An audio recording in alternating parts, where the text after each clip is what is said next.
Ya, baik. Assalamualaikum warahmatullahi wabarakatuh. Waalaikumsalam warahmatullahi wabarakatuh. Nah, selamat sore, teman-teman.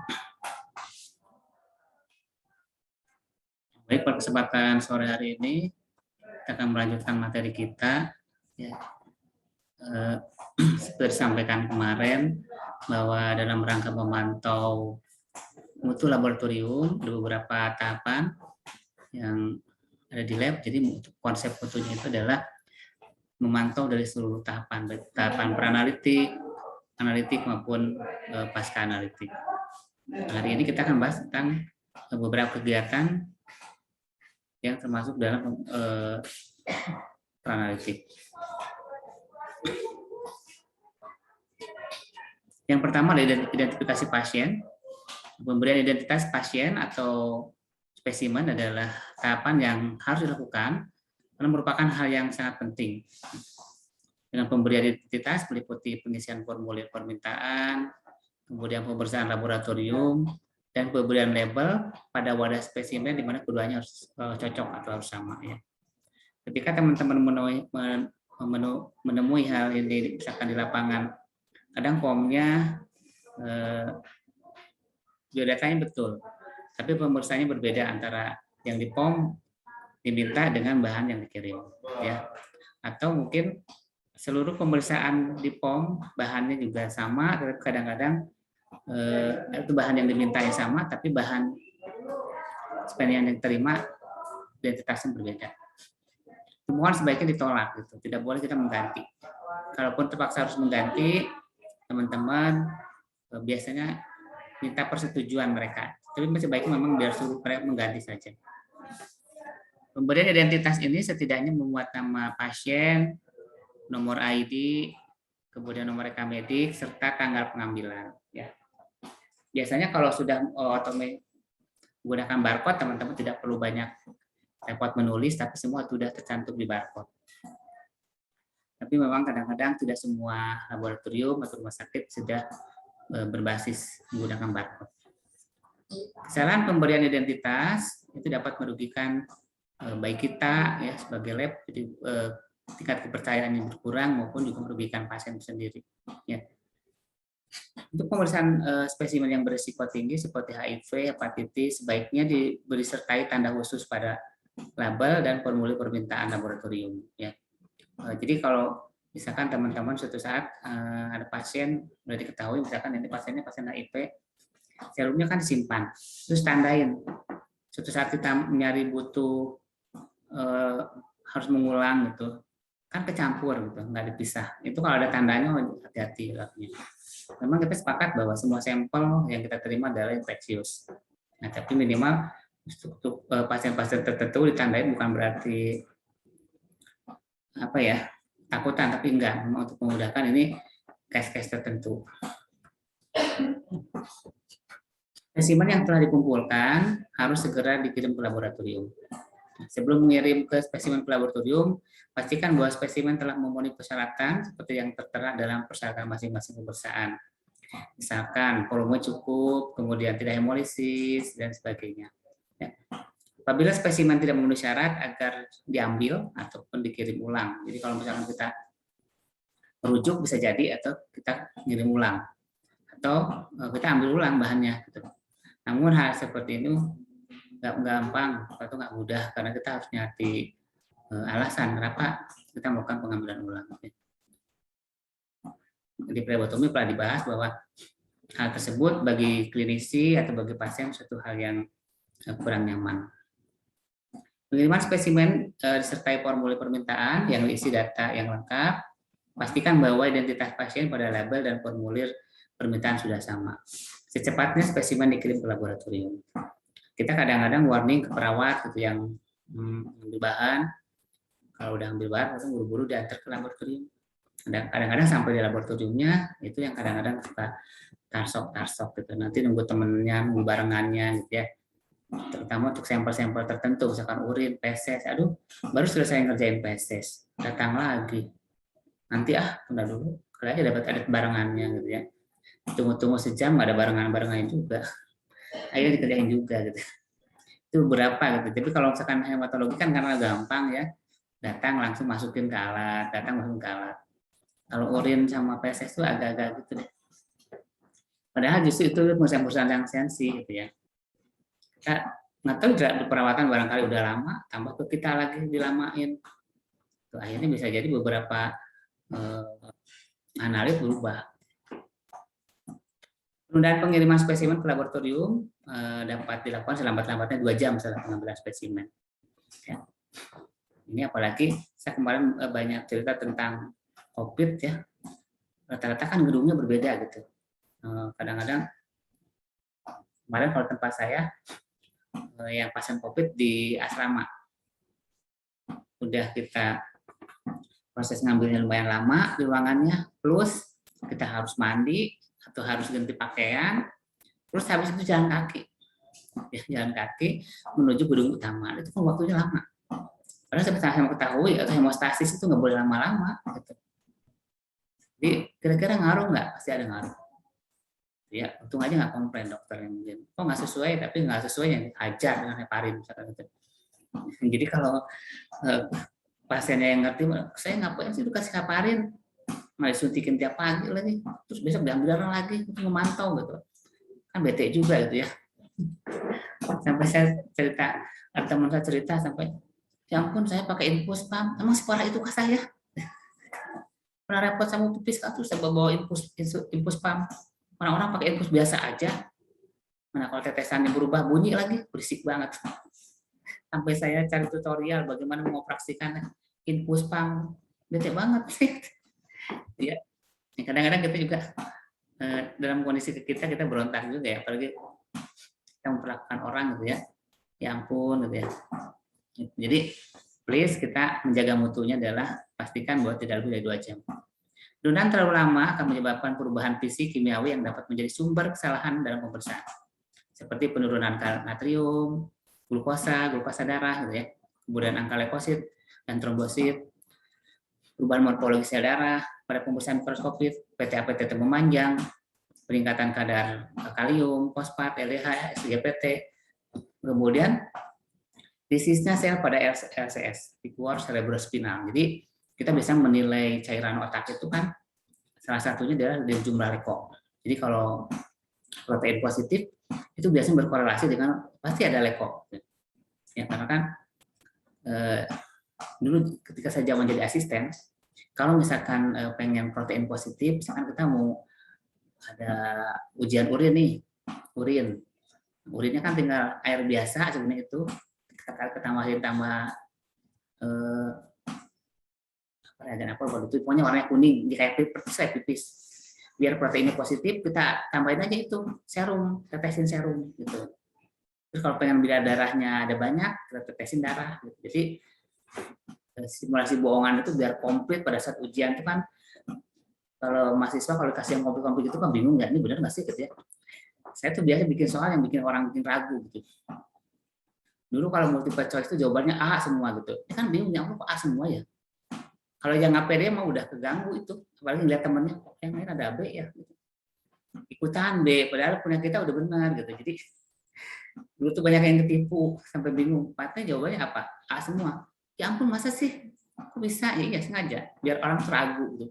Masa sih A semua? Jangan-jangan saya yang salah nih gitu. Ini juga ketika saya menjadi asisten gitu, bikin orang bikin keder. Ini lengkap banget, tapi giliran temennya kosong nggak ada apa-apanya. Memang sengaja nggak dikasih apa-apa gitu.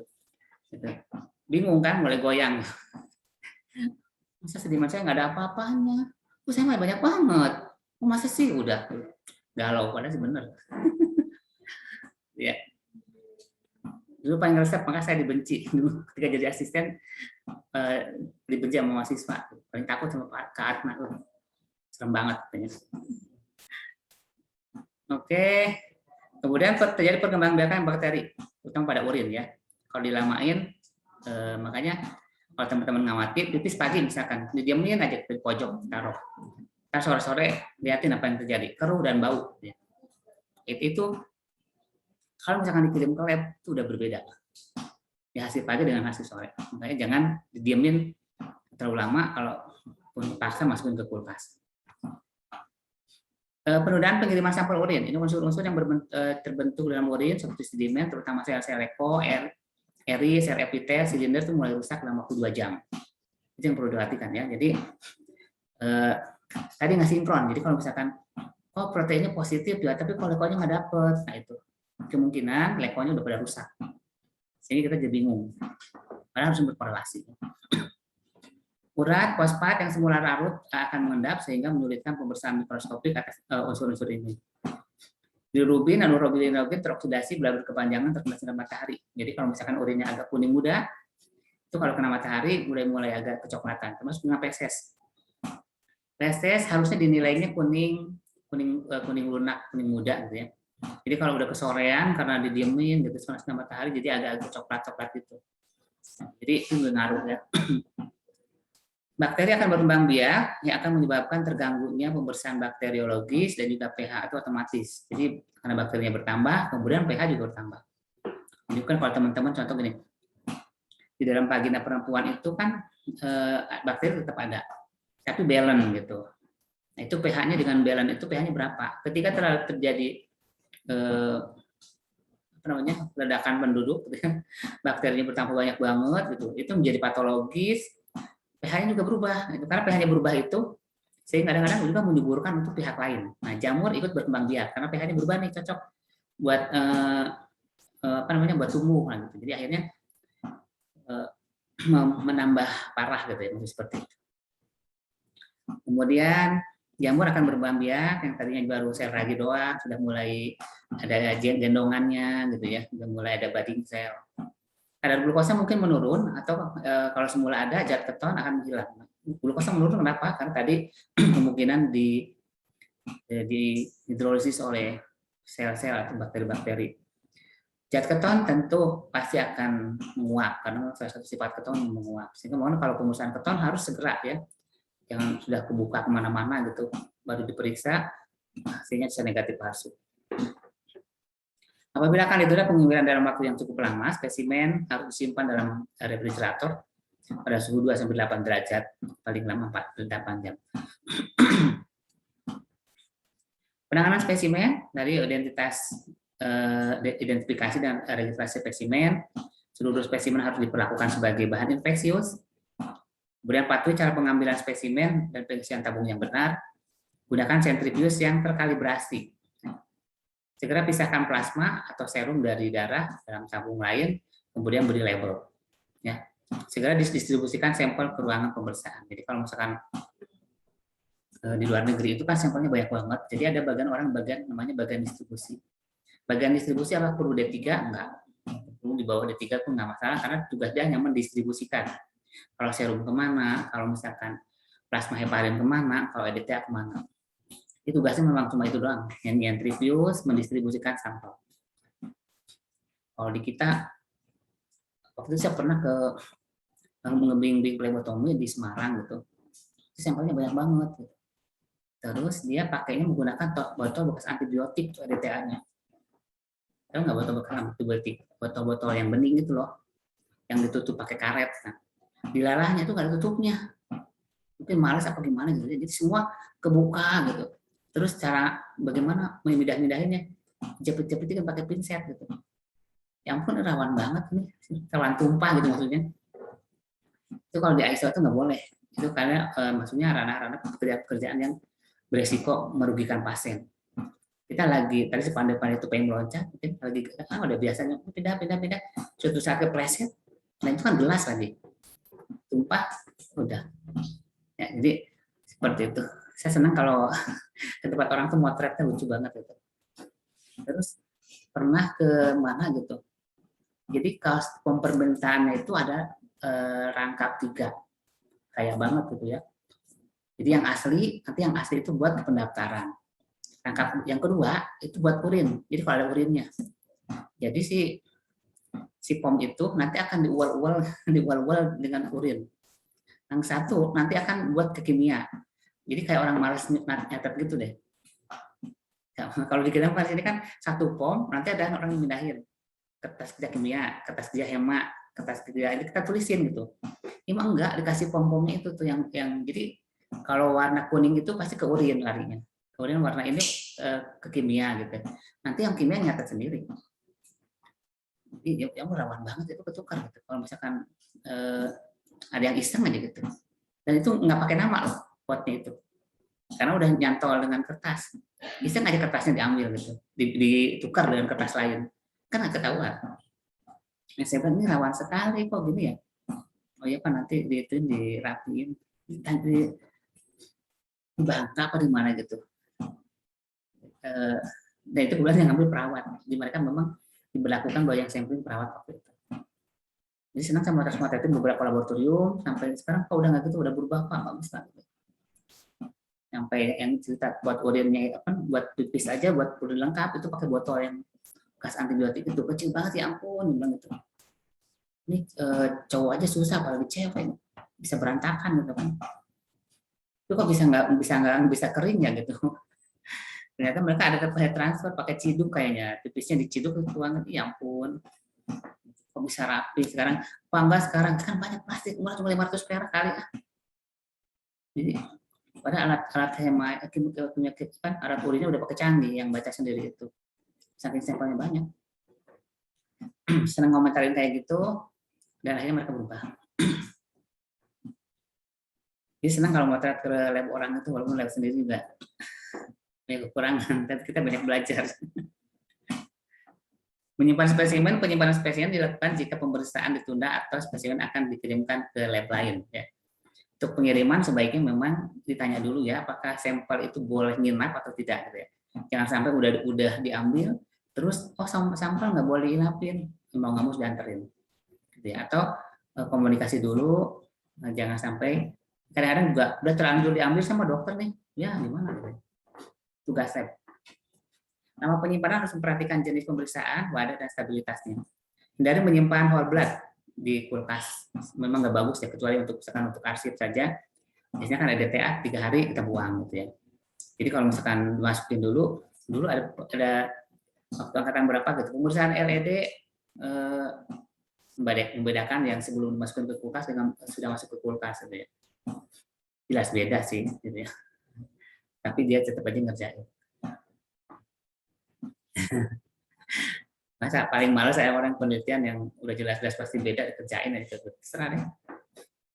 Ya. Saya dari sekarang coba mulai ngumpulin buat KTI. Saya tuh udah bete banget ngurusin KTI. Judulnya udah mentok gitu kan. Nggak ada ide gitu.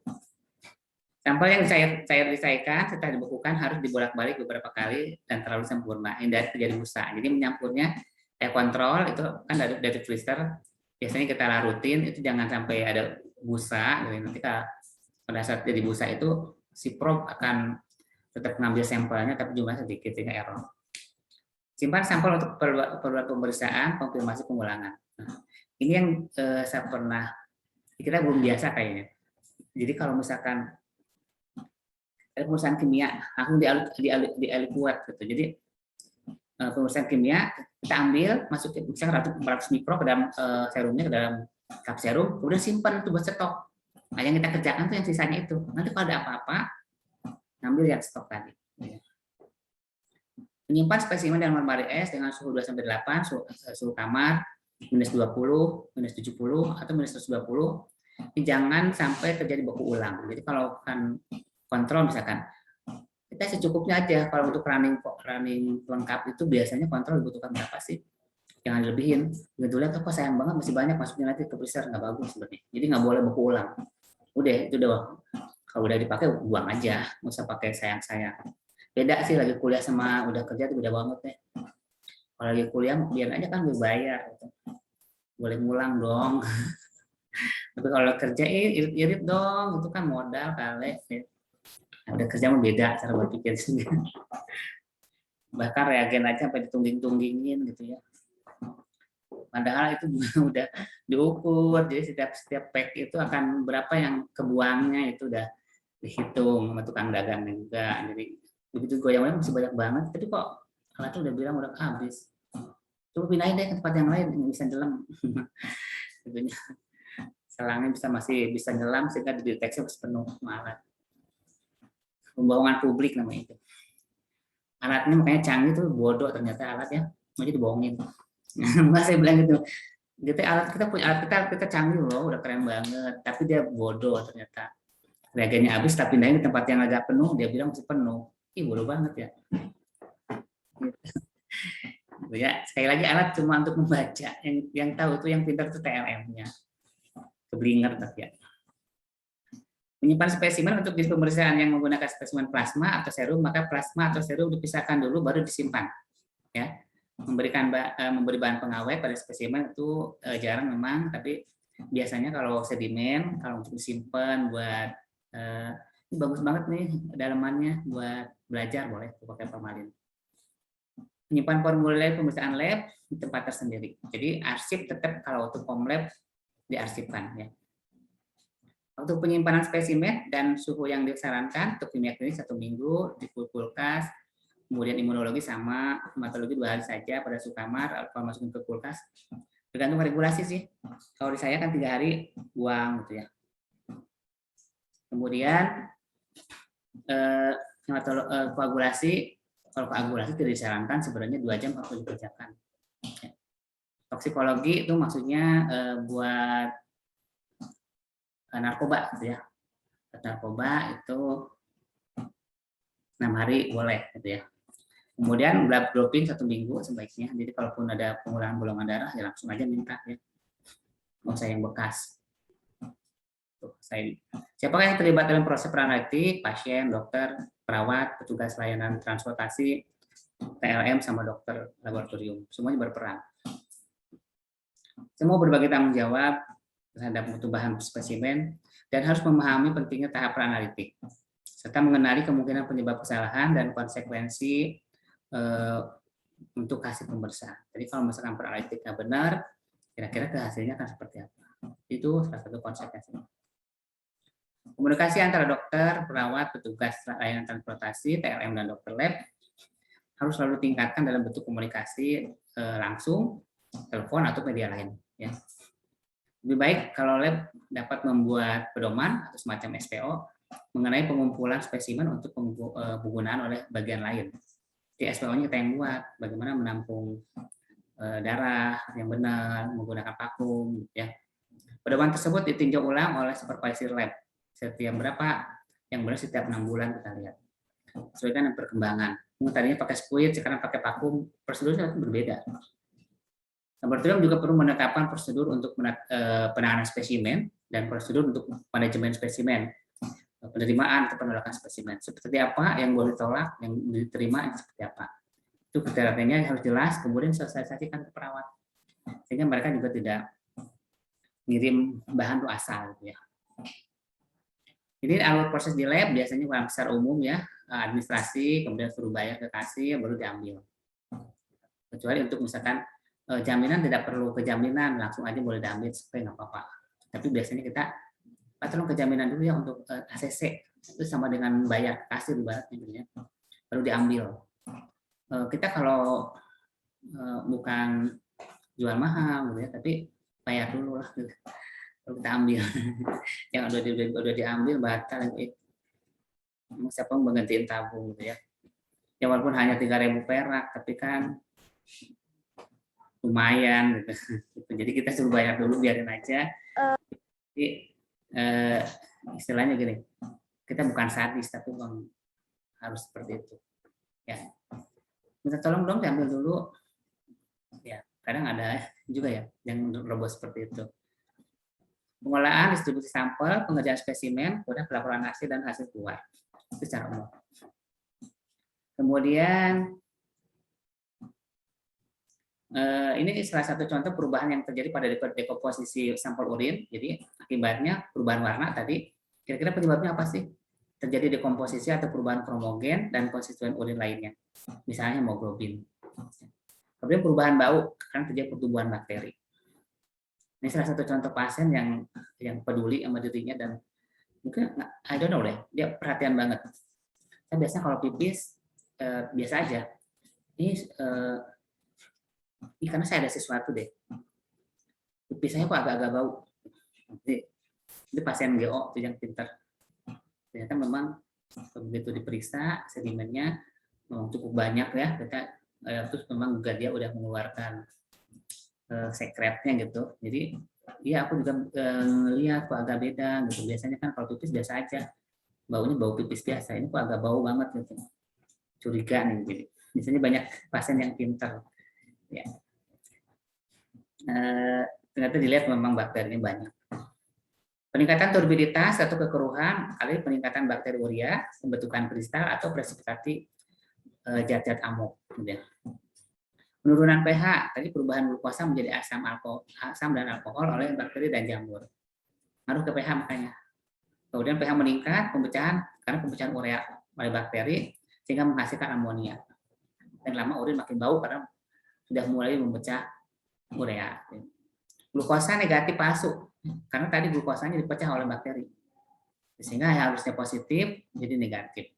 Yang kalau tadi keton udah jelas ya karena menguap jadi negatif. Peningkatan bakteri urea itu salah satunya adalah terjadi multiplikasi bakteri dalam sampel. Jadi terjadi perkembangbiakan. Preparasi sampel, preparasi atau proses sampel terdiri dari 3 tahap fase, sentrifugasi, dan pasca sentrifugasi. Fase sentrifugasi harus diperhatikan adalah tadi pemeriksaan yang diminta. Untuk memperoleh serum sebaiknya ditunggu 20 menit, kalau menggunakan vakum mungkin hanya 20 menit kali ya. Teman-teman cukup bolak-balik, kemudian kalau sudah beku baru disentrifuge. Jadi maksudnya, jadi jangan sampai masih cair udah diputar. Apa yang terjadi? Serum sejadi cuma beku biasanya. Kalau beku dikorek-korek. Kalau udah dikorek-korek, resiko jadi hemolisis. Jadi kita tahu nih, itu hemolisis ya. Gitu. Kita agak berbohong dikit tuh biasanya. Kita tahu tadi soalnya kuning, nggak agak merah. Begitu di set kodek, diputar lagi, jadi merah. Nah, itu hemolisis. Jadi berkontribusi menyebabkan salah. Makanya 1 kali pemutaran jadi lebih baik. Pastikan beku dulu. Kontak yang terlalu lama dengan antara serum dan sel darah akan mengakibatkan perubahan bermakna pada beberapa konstituen seperti glukosa, kalium, AST, dan ALT. Jadi tidak boleh dibiarkan kontak lama. Jadi saya memang dari dulu tidak menggunakan tabung kimia yang berbentuk merah. Karena itu kan nggak ada separatornya. Jadi saya dari dulu menggunakan yang kuning tanpa harus dipisahkan, itu udah separatornya. Walaupun tabung kuning untuk beberapa pemeriksaan tidak dianjurkan. Kemudian yang terpenting pada proses sentrifugasi adalah centrifugal force, bukan kecepatan rotasinya. Pengaturan keseimbangan geometrik perlu diperhatikan untuk menghindari kerusakan sentrifuge, kerusakan sampel dan juga bahaya terhadap tugas. Jadi jangan maksain kalau berimbang itu. Mungkin kalau yang sentrifugenya miring masih mendingan, nggak berimbang juga masih tetap muter walaupun lubrak gitu ya. Tapi kalau yang sudah menggunakan sistem swing itu nggak bisa, pasti rusak ke alatnya. Jadi swing itu yang kalau misalkan dalam keadaan mati seperti ini, nanti kalau misalkan diputar nanti langsung berdiri segini. Tapi hasilnya memang bagus. Itu harus benar-benar seimbang. Yang biasanya kalau di level tertentu yang ada punya alat seperti itu, ada petugasnya sendiri yang khusus yang nimbang-nimbangin biar berimbang. Itu tugasnya adalah memang dia muter. Itu tujuannya memang menjaga sentrifuge juga biar awet. Harganya soalnya lumayan mahal. Kampus aja nggak berani beli, harusnya beli tuh kampusnya. Kadang-kadang berpikir masa sih nggak ada invest setiap semester misalkan menyisikan berapa gitu, tahun ke berapa kan bisa beli sentrifuge yang bagus, yang dari tahun ke tahun sentrifuge yang butuh tadi gitu ya, kayaknya nggak, kan udah diperhitungkan gitu biaya bang kuliah itu kan udah itu ada investasi. Peralatan secara teratur, kalibrasi serta pemakaian sentrifuge dengan manual yang tersedia, jadi ada SPO-nya di samping sentrifuge harus dilaksanakan guna menjaga kelangsungan fungsi sentrifuge. Oke, waktu dulu mungkin kita lanjut dengan yang analitiknya. Kita sekarang yang analitik dulu. Materi yang hari ini baru dikasih besok kalau setelah analitik dan pasca analitik selesai ya. Saya yakin teman-teman yang sudah bekerja sudah bisa membedakan mana analitik, mana pasca analitik, mana peranalitik ya. Bentar. Itu ada yang mau ditanyakan boleh?